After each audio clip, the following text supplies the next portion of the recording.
been on the bench for quite a while. He comes in for Steve Spurlock. The foul, by the way, was not on Ross. It was on Faulkner. And Marty Story sinks his third free throw of the night. Now we need to watch how App State is going to handle the full court pressure, because you know East Tennessee is going to be coming right at him right here in this possession. Story misses the second. Powers gets the board for Appalachian State. It's a 9-point lead for the Buccaneers.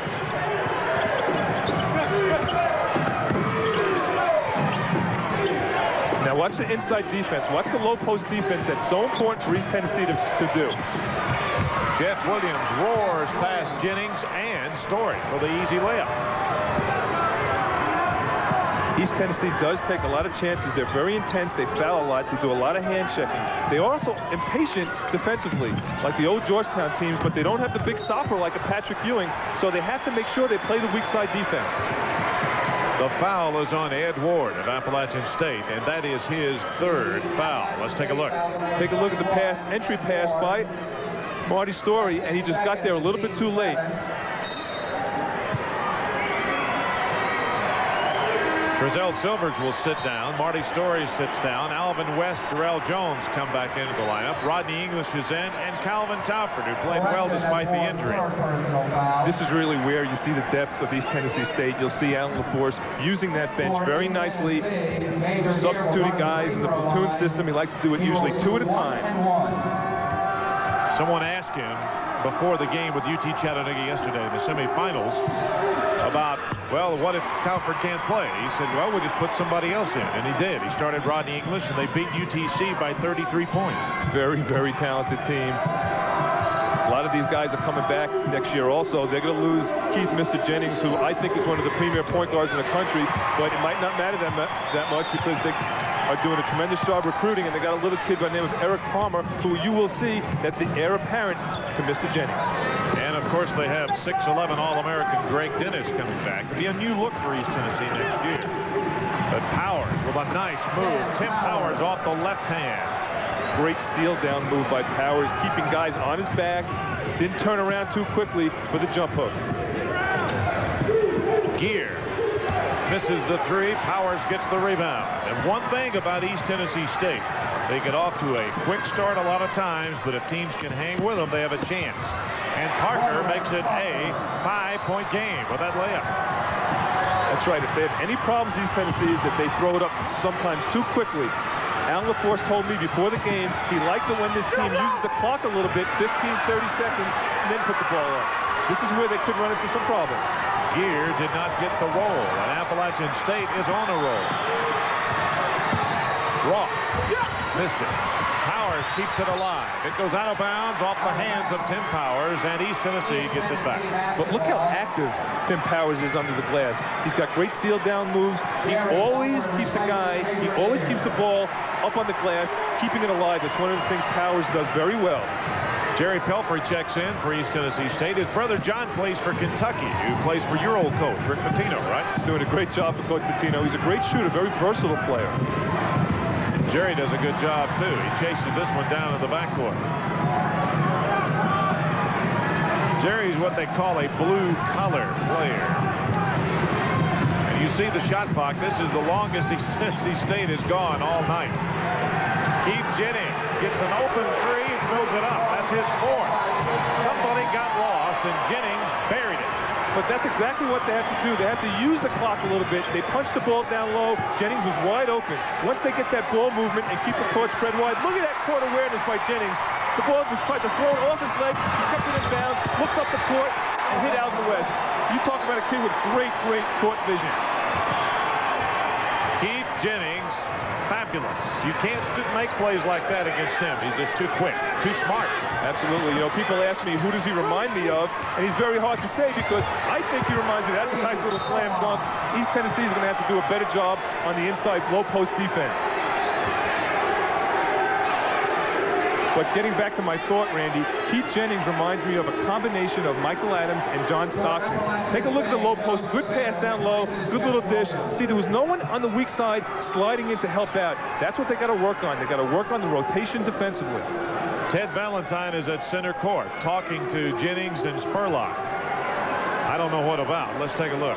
Watch Williams try to bounce it off Jennings' leg, and Keith, tight roping, saves the ball for East Tennessee. Tremendous hands. He's got very, very quick hands. And look at the court awareness. Just pushing the ball up the floor for the 2. Jennings drops to Pelfrey. English gets the slam, and the Buccaneers back out by 10. Nice little penetration move by Pelfrey. English again. He's making a career on that baseline. Loves to play it, and he'll dunk everything under there. Joe Sabeto in the ball game now. Billy Ross pulls up and fires a 3 that's short.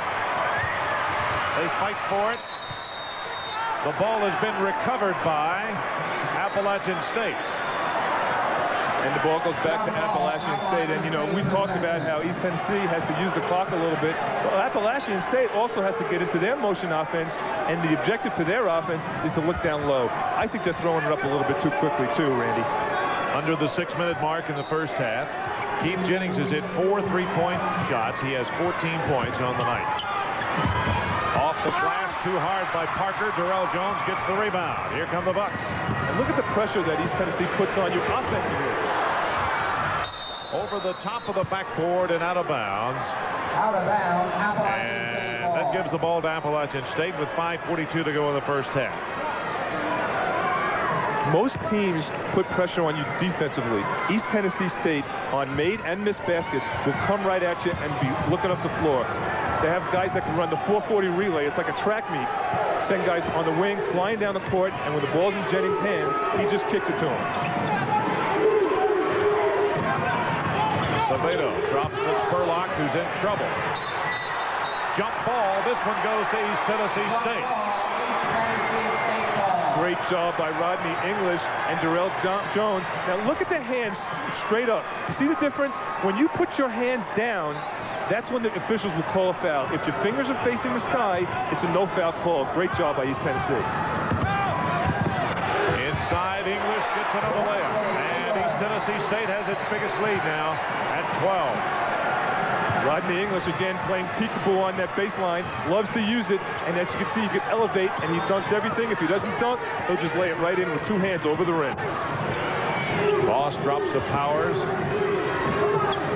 Sabeto on the right side, inside to Powers, who muscles it up, banged around and dropped in for Tim Powers. That's nice half-court execution by App State, but here comes East Tennessee answering right back, pushing it up on made again or missed baskets. West for 3. Short. Pelfrey tapped it to Jones, who has 10.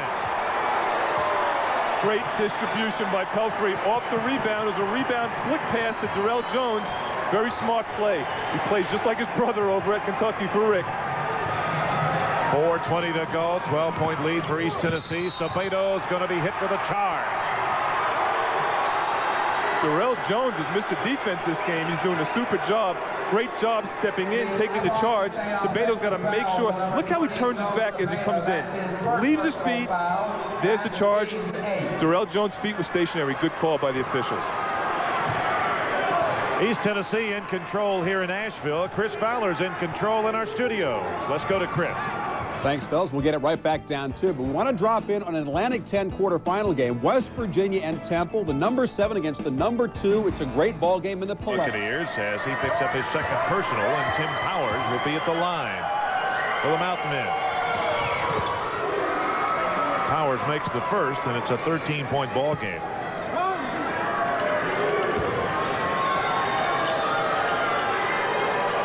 Powers a good foul shooter, 72% on the year for App State. He'll be back for Tom Apke's ball club. Powers makes a pair. It's a lead of a dozen for East Tennessee State. And Powers did a great job against Furman, scoring 17 points and 10 rebounds. He's the catalyst on the inside game.